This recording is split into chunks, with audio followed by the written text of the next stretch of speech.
Jack Kevorkian, Dr. Death, left behind a legacy of controversy and whispers of something darker.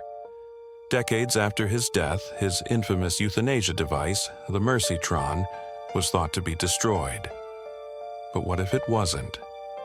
And what if it still held power over life and death? Clara, a true crime podcaster, was obsessed with Kevorkian's story.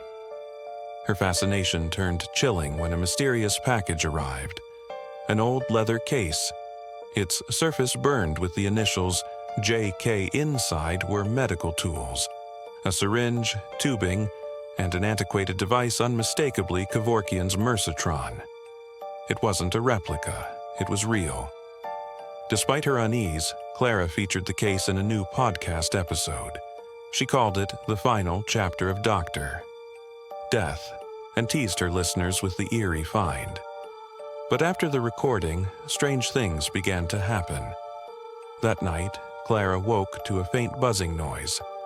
In the corner of her dark room, the Mercitron, dormant hours earlier, glowed faintly.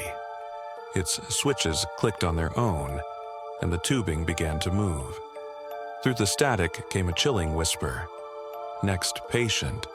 Terrified, Clara shoved the Mercitron back into its case. By morning, she convinced herself it was a hallucination.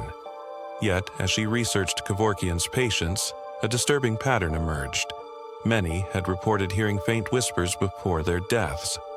When her podcast aired, it went viral, downloaded millions of times.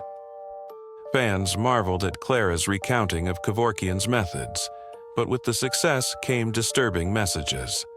Some listeners claimed they could hear whispers when they listened to the episode. One email read, "It wants me to be next." Clara dismissed it as a prank until a man in Seattle, a fan of her podcast, was found dead. A syringe, eerily similar to the one in the case, lay beside him. The cause of death, a deliberate overdose. Clara was horrified. Was it coincidence or something darker? Determined to uncover the truth, Clara visited Kevorkian's abandoned clinic. Dust coated the walls, and the air carried the faint hum of forgotten machines. In the basement, she found a sealed file cabinet filled with Kevorkian's notes. One entry stood out: "Death is not the end. The Mercitron is a bridge." A bridge to what? Clara didn't want to find out. When she returned home, the whispers grew louder.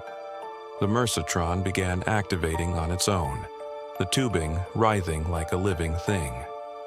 Each night, the same voice came. "Next patient, it's your turn, Clara."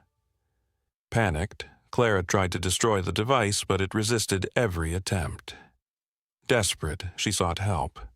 A priest, a scientist, even a paranormal investigator, all recoiled in fear, warning her that the Mercitron was more than a machine.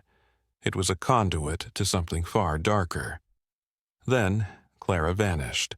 Her podcast ended abruptly, and fans speculated wildly about her disappearance. When police searched her apartment, they found the Mercitron on her desk, pristine despite Clara's attempts to destroy it. Her computer held one unfinished audio file. Clara whispering, "It's here. I'm next." The case was sealed, but rumors spread. A month later, another podcaster received a package. A leather case bearing the initials JK inside. The Mercitron waited, whispering its invitation. "If you do not subscribe to this channel, you're the next patient."